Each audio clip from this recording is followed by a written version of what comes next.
What if the ultimate limit of the universe isn't about speed at all? What if it's about something far more fundamental, agreement? Not the agreement of scientists, but the universe's own need for every point within it to concur on a single, unshakable history. This isn't a story about light being fast. This is a story about reality preventing paradox. That famous number, 299,792,458 meters per second, isn't a barrier you hit. It's the signature of a deeper, architectural rule that keeps the cosmos from descending into nonsense.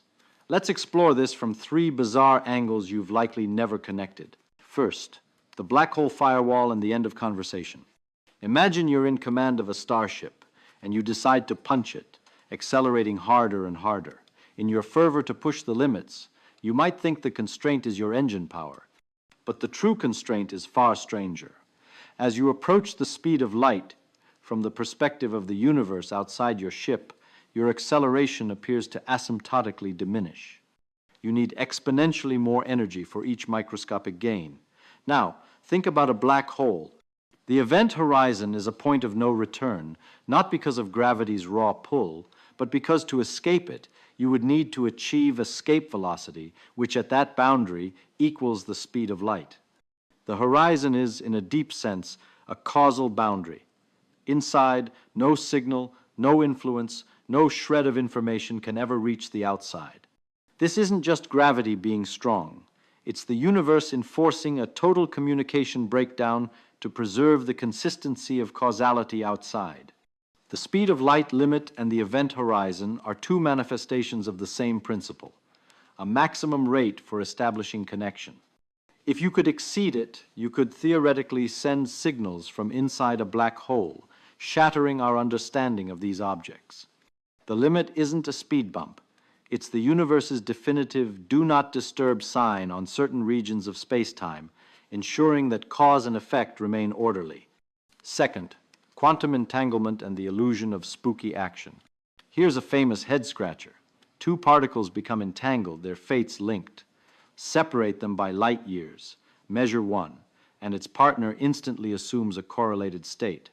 This seems like faster-than-light influence. Einstein called it spooky action at a distance.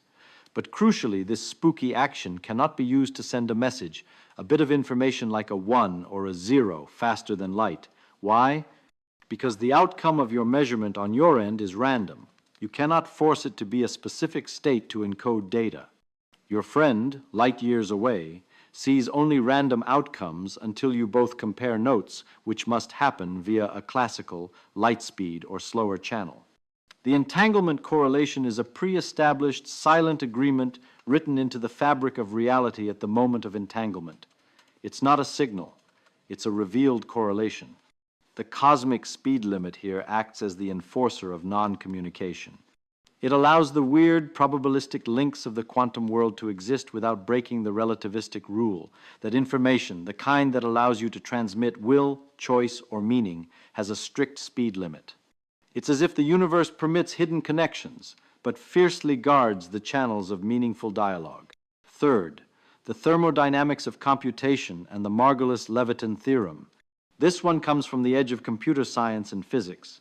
There is a fundamental limit to how fast any physical system can evolve from one state to a distinctly different orthogonal state. This is governed by quantum mechanics and is formalized by the Margulis-Levitin theorem. The maximum rate of state transitions is proportional to the energy available to the system. But there's a catch. Packing more energy into a smaller space to compute faster runs into another limit, it would eventually create a black hole, the so-called black hole computer limit. This creates a fascinating ceiling. The absolute maximum speed of computation for any system, anywhere, is ultimately tied to energy and the speed of light. The fastest possible processing of information, the flipping of the ultimate cosmic bit, is constrained by how quickly influences can travel across the processor. In this view, the speed of light isn't about photons. It's about the clock rate of the universe. It defines the maximum frequency at which any localized piece of reality can change its mind, solve an equation, or transition between meaningful states. It's the hertz of existence. So, What do a black hole's silence, quantum entanglement's silent agreement, and the universe's maximum clock speed have in common?